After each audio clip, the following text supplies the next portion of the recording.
આજે આપણે ધોરણ 9 ગણિત ચેપ્ટર નંબર 6 રેખાઓ અને ખૂણાઓ ની પ્રાથમિક માહિતી આગળના લેક્ચરમાં આપી દીધી છે।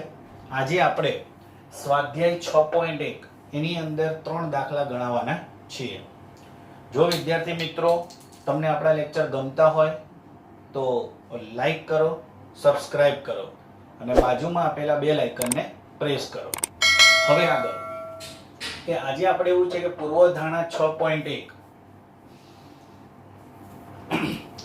જે કિરણનો ઉદ્ભવ બિંદુ રેખા પર હોય, જે કિરણનો ઉદ્ભવ બિંદુ રેખા પર હોય તેવા કિરણ અને રેખાથી બનતા બંને ખૂણાઓનો સરવાળો 180 થાય છે। એટલે જે કિરણનો ઉદ્ભવ બિંદુ, એટલે વિચારી લો, એક ઉદાહરણ આપી દઈએ। આ રેખા છે, રેખા। જે કિરણનો ઉદ્ભવ બિંદુ રેખા ઉપર હોય, એટલે સપોઝ અહીંયા રેખા ઉપર એનો ઉદ્ભવ બિંદુ છે અને અહીંયાથી આમ કિરણ જાય છે, તો તેવા કિરણ અને રેખાથી બનતા બંને ખૂણા, એટલે એક ખૂણો આ અને બીજો ખૂણો આ બંનેનો સરવાળો કેટલો થાય? તો 180। આમને મને ખબર પડી જાય કે રેખિક જોડના ખૂણા છે। એટલે જે કિરણનો ઉદ્ભવ બિંદુ રેખા ઉપર હોય તે કિરણ અને રેખાથી બનતા બંને ખૂણાનો સરવાળો 180 થાય, એટલે 180 થઈ ગયો। પૂર્વધારણા નંબર 6.2 જો બે આસન્ન કોણનો સરવાળો 180 હોય, હવે તમે સમજો આસન્ન કોણ એટલે શું? તો કે બે એનો સરવાળો 180 થાય, એટલે આની આ જ આકૃતિ રાખો તો જ આ બે ખૂણાનો સરવાળો કેટલો થાય? 180। જો 180 થાય તો તેની સામાન્ય ન હોય તેવી બાજુ, એટલે સામાન્ય ન હોય, આ સામાન્ય બાજુ છે, સામાન્ય ન હોય તેવી બાજુઓ એક જ રેખા બનાવે, એક રેખા બનાવે। આપણે આસન્ન કોણમાં જો આવું ભણેલા છીએ, આપણે આસન્ન કોણમાં આવી આકૃતિ સાથે સમજાયેલું છે કે ધારો કે આસન્ન કોણ છે તો આ બંને ખૂણાનો સરવાળો એ આખા ખૂણા બરાબર થાય। પણ એવું કહે છે કે આ બંનેનો સરવાળો 180 ક્યારે થાય? તો કે જે આ કિરણ આપણે દર્શાવ્યું છે ને એ આમથી આમ સીધી રેખા બની જાય, એટલે આ કિરણ જે છે એ શું હોય? તો એક રેખામાં જ આવેલું હોય, તો જ આ બંનેનો સરવાળો કેટલો થાય? 180 થાય। એના પછી પ્રમેય 6.1 પરસ્પર છેદતી બે રેખાથી બનતા અભિકોણો સમાન હોય। આપણે લખ્યું છે ને આમ અભિકોણો, ચોકડી સમજાયેલી છે કે અભિકોણોની કેટલી જોડ હોય? 2। બંને જોડ કેવી હોય? સમાન। એકનું માપ 40 તો બીજાનું 40 જ હોય। હવે સ્વાધ્યાય 6.1 આકૃતિ પણ સમજી લઈએ અને રકમ સમજીએ કે રેખા AB અને CD। રેખા AB એટલે જો આ, CD એટલે આ, ક્યાં છેદે છે? તો O માં છેદે છે। AOC અને BOE આ બંને થઈને 70 આપેલા છે। આ બંને થઈ 70 જો, આ વચ્ચે વાળો ખૂણો નથી આપ્યો, આ નથી આપ્યો। BOD આ 40 આપેલો છે, એટલે જે આપ્યું છે આપણે લખી નાખો, આ ખૂણો છે ને આપણને 40 આપ્યો છે। તો BOE એટલે તો આ ખૂણો શોધવો છે અને વિપરીત COE વિપરીત એટલે આમથી આમ શોધવો છે, બરાબર। હવે શું કરીશું?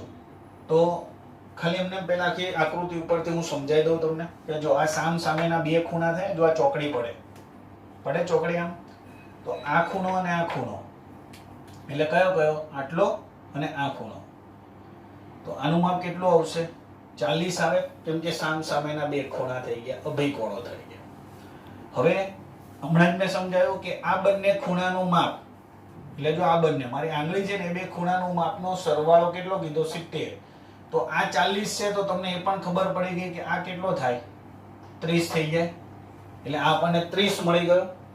હવે તમારે આખું માપ શોધવું છે તો વિચારો, આ સીધી લાઈન છે એટલે સરળ કોણ કહેવાય, એટલે આટલું માપ અહીંયાથી તે અહીંયા સુધીનું 180 થયું। 180 માં 40 ઉમેરવાના અને બીજા 30 ઉમેરવાના, એટલે આટલું થઈ જાય। ફરીથી અહીંયાથી અહીંયા સુધીનું 180, પછી આટલું 40 અને આટલું 30, એટલે 180 40 પ્લસ 30 આટલું કરો એટલે વિપરીત મળી ગયું, બધું મળી ગયું। એટલે જો આની અંદર શું ખબર પડી? આના ઉપરથી અભિકોણ આ શોધીશું, આના ઉપરથી આ શોધીશું, છેલ્લે આપણે શું શોધીએ? વિપરીત કોણ શોધીએ।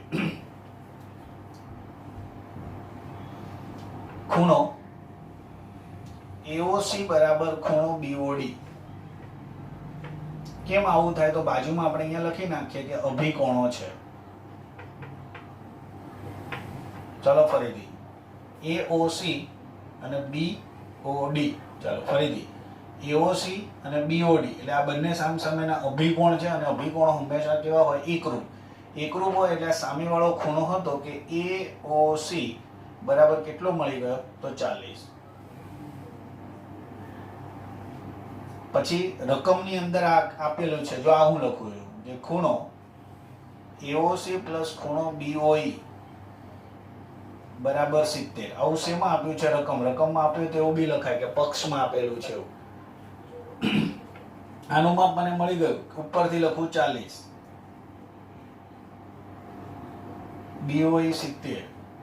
હવે 40 પહેલી બાજુ જતા રહ્યા તો બાદબાકી કરો, 70 માંથી 40 ગયા તો કેટલા વધ્યા? 30. તો 30 આપણે જો અહીંયા લખેલો જ છે કે BEO બરાબર કે BOE બરાબર કેટલા મળી ગયા? 30. એટલે બે ખૂણાનો માપ મળી ગયો, એમાંનો આપણને એક આ જવાબ મળી ગયો. જો આપણને સવાલ પૂછ્યો હતો એટલે આ આપણો શું થઈ ગયો? એક આન્સર, જવાબ થઈ ગયો. ચલો બીજો શોધવો છે. શું શોધવો છે? તો કે એક કામ કરીએ ને, આ જે છે આ બે આસન્ન કોણ કહેવાય? એટલે આ ખૂણાનું માપ વત્તા આ ખૂણાનું માપ બરાબર આખું માપ લઈ લઈએ. તો ખૂણો EOB પ્લસ ખૂણો BOD. આ EOB એટલે અહીંયા મળ્યો એ. આ EOB લખો કે BOD લખો? BOE લખો બરાબર. અને COD એટલે BOD. તો આખો ખૂણો કયો થયો? EOD. અને અહીંયા લખો હોય તો શું લખાયા? આસન્ન કોણ. એટલે ખબર પડી જાય કે બેનો સરવાળો ત્રીજા બરાબર છે. હવે આ BOE એનું માપ કેટલું આપ્યું છે? 30. આ BOD એનું માપ આપણે શોધ્યું છે 40. આખું માપ મળી ગયું. EOD બરાબર માપ કેટલું મળી ગયું? 70 અંશ. ચાલો હવે છેલ્લું માપ શોધી નાખો, વિપરીત કોણ. વિપરીત કયો વિપરીત શોધવો છે? COE. ફરીથી ચેક કરો, જો COE એટલે આ નથી શોધવાનું, આ વિપરીત એટલે આ શોધવાનું. હવે જો અહીંયાથી અહીંયા સુધીનું મેં તમને કીધું આ 180 થશે અને આ માપ આપણે અહીંયા શોધી નાખ્યો. આવી ગયો કે EOD આખો માપ કેટલો શોધ્યો આપણે? 70. એટલે આટલો આપણી પાસે કેટલો છે? 180. અને એની અંદર આપણે શું કરીએ? 70 ઉમેરીએ, પણ લખીએ કે COD પ્લસ EOD. ચાલો COD 180 અને આ 70 એટલે 250 અંશ. આ આપણો બીજો જવાબ આવી ગયો, એટલે આન્સર. ક્લિયર? એટલે આકૃતિ ઉપરથી જ ખબર પડી જાય જો આસન્ન કોણ કોને કહેવાય, અભિકોણો કોને કહેવાય, વિપરીત કોણ કઈ રીતે શોધાય, એ પ્રમાણે તમને આવડે તો. ચાલો આગળ. હવે દાખલા નંબર 2. રેખા XY અને MN. હવે XY એટલે જો આ, MN એટલે આ, બંને O બિંદુમાં છેદે છે. POY એટલે આ કેટલાનો છે? 90 અંશનો. અને AB એટલે આ A/B બરાબર 2/3 છે. તો C શોધવાનો છે. પેલા આખો દાખલો સમજાવી દઉં શું કરીશું. જો આખો 180 થાય, એમાં આટલો 90 છે. 90 તો આ બાજુ વાળો આટલો 90 નો થાય, એટલે 90 ના બે ભાગ પાડેલા છે. સરખા ભાગ પાડ્યા છે એવું આપણે કહેતા નથી, ખાલી બે ભાગ પાડ્યા છે. હવે આ A બરાબર 2x લઈ લઈશું, B બરાબર 3x લઈ લઈશું. એટલે અહીંયા લખીશું 2x અને આના બરાબર લખીએ 3x. એ બંનેનો સરવાળો 90 થવો જોઈએ, એવી રીતે આપણે x ની કિંમત શોધીશું. પછી x ની કિંમત આ બંનેમાં મૂકી દઈએ. ક્લિયર? B નું માપ મળી જાય. હવે જો આખું આ 180 છે, 180 એમાંથી B નું માપ મળી ગયું તો 180 માંથી B નું માપ મળે કાઢી નાખીએ એટલે બાદ કરીએ તો આપણને C નું માપ મળી જાય. એટલે બધું મળી ગયું. ચલો ફરીથી, આ 180 છે, આ 90 છે, તો આટલો 90 નો થશે. એટલે આ બંનેનો સરવાળો 90 નો થાય, એટલે A અને B શોધી લેવાનો. હવે B મળી ગયો, આટલો છે, આટલો આ બાજુ વાળો, આ 180 સરળ કોણ કહેવાય ને 180. તો આનું માપ મળી ગયું છે. 180 માંથી આ માપ બાદ કરી દઈએ તો બાકીનું C મળી ગયું. પૂરો થઈ ગયો દાખલો. ચલો ગણી નાખીએ કે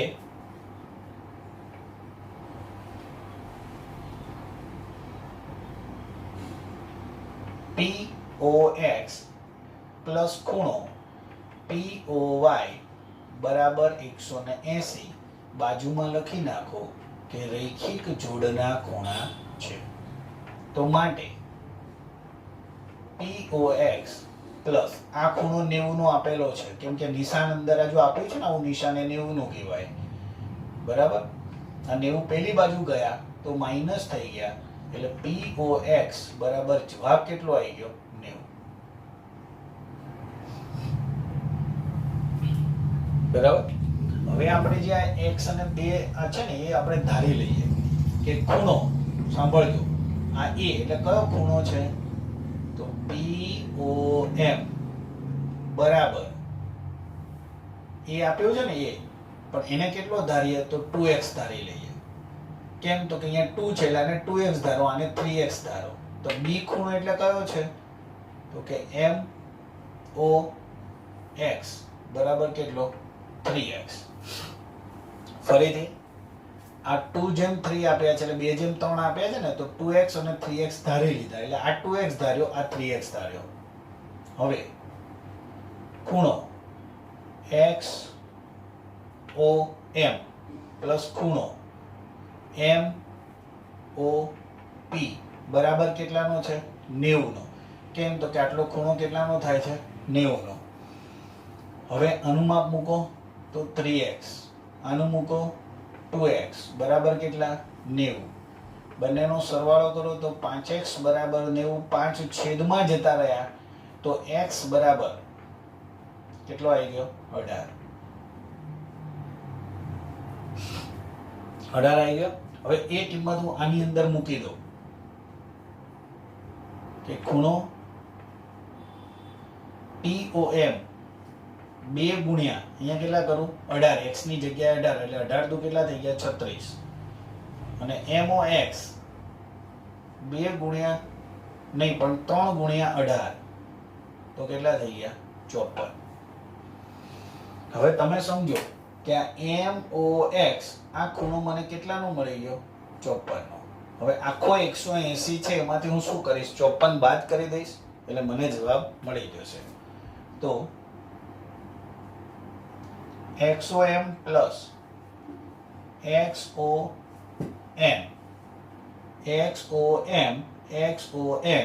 બરાબર 180. કૌંસમાં લખી નાખો રૈખિક જોડના ખૂણા. આ બાજુમાં આવું લખો ને એનાથી શું થાય કે ઇમ્પ્રેશન તમારી સારી પડે. હોશિયાર છોકરો હોય ને એને આવી ખબર હોય કે રૈખિક જોડના ખૂણા કહેવાય. હવે આ 54 XON આપણે શોધવાનો છે. 180. 54 પહેલી બાજુ જતા રહ્યા, જવાબ આવ્યો 126. એટલે C બરાબર આપણે જોઈતો હતો ને, આપણે શું જોઈતું હતું? C. તો C બરાબર એટલે C કયો ખૂણો છે વિચારો? તો કે આ ખૂણો છે ને, લાખો લખો XOM બરાબર C. C બરાબર જવાબ કેટલો આવી ગયો? 126. આ આપણો જવાબ, આન્સર. ક્લિયર?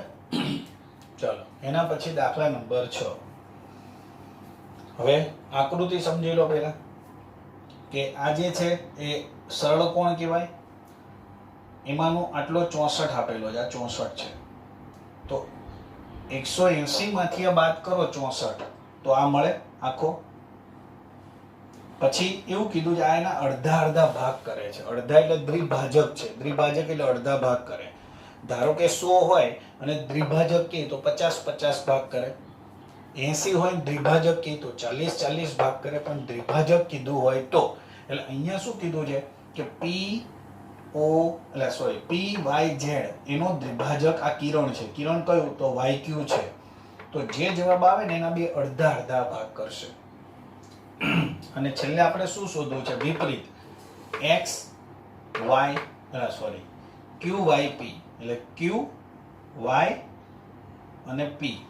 QYP આનું વિપરીત એટલે આટલું શોધવું છે. આટલું. હવે જો એમને ખબર પડે આટલું 180 થઈ ગયો, આ 64 થઈ ગયો, આ આપણે હમણાં શોધી નાખીએ એટલે આ બધાનો સરવાળો કરીશું તો ડાયરેક્ટ જવાબ આપણને મળી જશે. બરાબર? તો પહેલા લખીએ કે ખૂણો પી વાય ઝેડ અને ઝેડ વાય એક્સ બરાબર 180. બાજુમાં શું લખી નાખો? રૈખિક જોડના ખૂણા છે. PYZ પ્લસ આ 64 અંદર આપેલો છે અને 180 છે. 64 પેલી બાજુ જતા રહે તો 180 માંથી 64 ગયા તો જવાબ આવી ગયો 116. એટલે આપણને એક ખૂણાનું માપ મળી ગયું. બરાબર. કયો ખૂણો મળ્યો વિચારો? PYZ. PYZ એટલે આટલો ખૂણો, એ આ કાળી માર્કરથી લખ્યું એ ખૂણો મને 116 નો મળ્યો. સાંભળજો, હવે એવું કીધું છે આ એના અડધા અડધા ભાગ કરે. અડધા અડધા ભાગ કરે એટલે 58 થઈ ગયા. તો તમે સમજો કે આ ખૂણો 58 નો થશે અને આ ખૂણો પણ કેટલાનો થશે? 58 નો. પણ આપણે લખીએ કે ખૂણો PYQ બરાબર, હજો PYQ QYZ. આ બંને ખૂણા સરખા જ થવાના, કેમ કે બે સરખા ભાગ પાડ્યા. દ્વિભાજક છે એવું કીધું છે. હજુ તમને કહી દઉં કે ચોપડીની અંદર જે આકૃતિ દોરીને આપી છે એમાં અહીંયા બે સરખી નિશાની કરેલી હશે. સરખી નિશાની એટલે શું? એ બે ખૂણાના માપ સરખા છે. ત્યાં મીંડું કર્યું છે, પણ મીંડામાં તમને ઓ લાગત એટલે મેં શું કર્યું? ચોકડી કરી દીધી. હવે આનું માપ કેટલું થશે? તો અડધું કર્યું. કોના કરતા? તો આખા ખૂણા કરતા અડધું થાય ને. એટલે આખો ખૂણો કયો? તો PYZ. હવે આ PYZ નું ઉપર આપણે હમણાં જ માપ લાયા 116°. એના અડધા કરો એટલે કેટલા થઈ ગયા? 58 થઈ ગયા. એટલે અમે શું કર્યું? તો અડધા ભાગ કર્યા. તમે સમજો, ફરીથી સમજાવી દો. આખો ખૂણો કેટલાનો છે? 116. આ અડધો ખૂણો ને આ અડધો ખૂણો એટલે બંને 56 ના થઈ ગયા. તો જો આનું માપ પણ કેટલા? સોરી, 58. એટલે 58. આ પણ કેટલો થઈ ગયો? 58. અને આપણે કોનો અડધો કર્યો? તો આખા ખૂણાનો આપણે શું કર્યો? અડધો. કેમ? તો કે દ્વિભાજક છે એટલે. હવે આપણે ડાયરેક્ટ વિપરીત કોણ શોધી નાખીએ.